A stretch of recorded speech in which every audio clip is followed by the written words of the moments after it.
Estamos de volta com o Band Entrevista. A vacinação contra o coronavírus é o tema do programa de hoje. Nosso convidado é o gerente-geral da Agência Nacional de Vigilância Sanitária, Anvisa, Gustavo Mendes. Sol.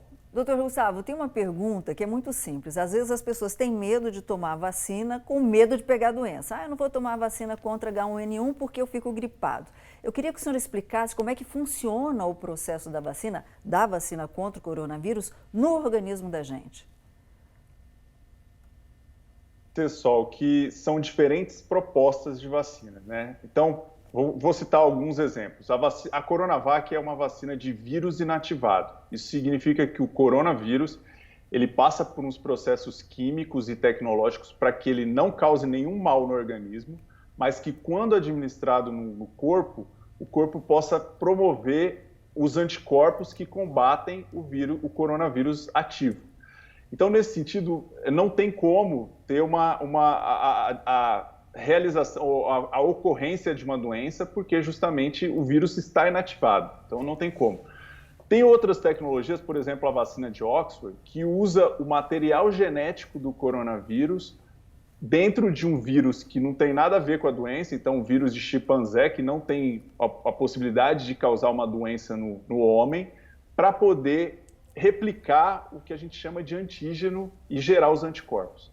Nesse sentido, também não faz lógica, não tem lógica você achar que vai pegar a doença por causa da tecnologia. Então, esse também é um mito que existe, né, de que pode causar doença e que, no caso do coronavírus, a gente tem uma preocupação muito grande, a gente tem acompanhado os estudos de fase 3 justamente para dar essa segurança de que reações adversas que possam ocorrer à vacina não sejam reações adversas graves, que as pessoas estejam muito cientes do que pode causar quando a vacina for administrada. Agora, a gente está falando de cuidados com a vacina e a gente viu agora dados que nós divulgamos essa semana aqui na região da baixa adesão da vacina contra a pólio, por exemplo. E tem muita gente fugindo de postinho de saúde com criança, com filho, de vacinas tradicionais, BCG, pólio, que eu tomei, Solange tomou, você tomou, Gustavo, todo mundo tomou. Né? Elas estão aí no mercado há anos e anos funcionando. Essas vacinas, só para deixar claro, todas têm autorização da Anvisa e é importante deixar claro que, assim, elas continuam eficazes e, mais do que isso, necessárias, né? Como é que o senhor está vendo essa fuga das pessoas em vacinar? Essa é uma situação bastante triste quando a gente pensa como uma sociedade, né?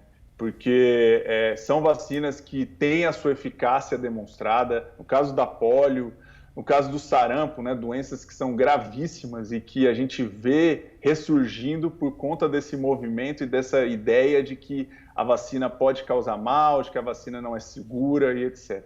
É importante reforçar que as vacinas que estão disponibilizadas pelo Ministério são avaliadas pela Anvisa, mostraram sua segurança, mostraram sua eficácia e que o movimento antivacina, ou essa ideia de que a vacina pode gerar males como autismo, né? A gente vê uma série de fake news relacionadas ao uso de vacinas, precisa ser desmistificado, precisa ser combatido, porque precisamos erradicar essas doenças da nossa sociedade de uma vez por todas, e a vacinação é a melhor estratégia para isso. Ok, vamos a mais uma participação do nosso repórter Israel Goldenstein.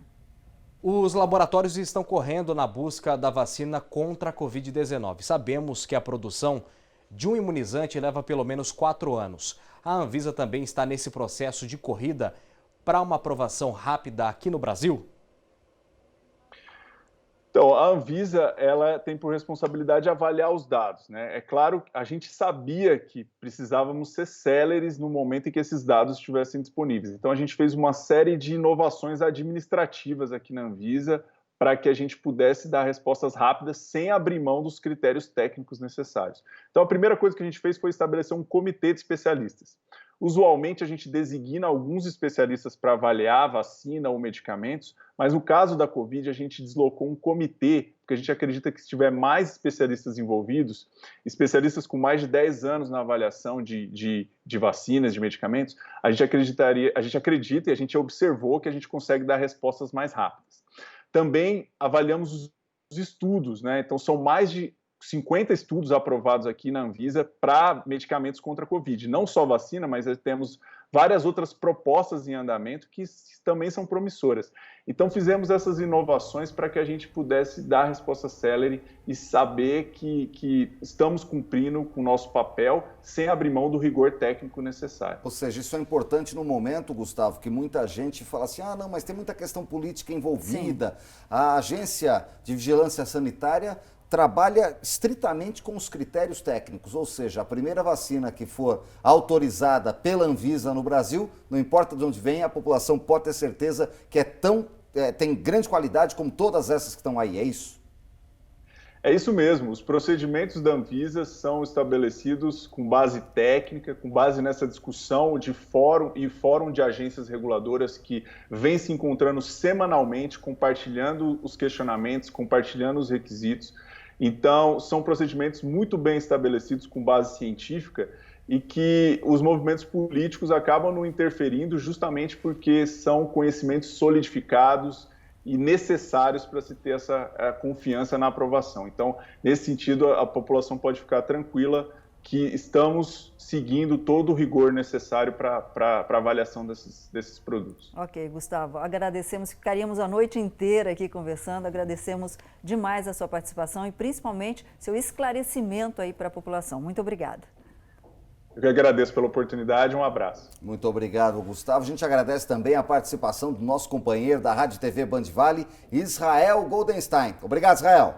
Obrigado, Nicolini, obrigado, Solange de Moraes e a todos que acompanharam o Band Entrevista nessa noite de sábado. Um forte abraço para todos vocês. Obrigado, Israel. E na próxima semana, o Band Entrevista volta sempre com convidados especiais e, claro, a participação de jornalistas do Grupo Bandeirantes de todo o país. Lembrando que você pode acompanhar a reprise do programa na madrugada de segunda-feira, logo após o programa Show Business.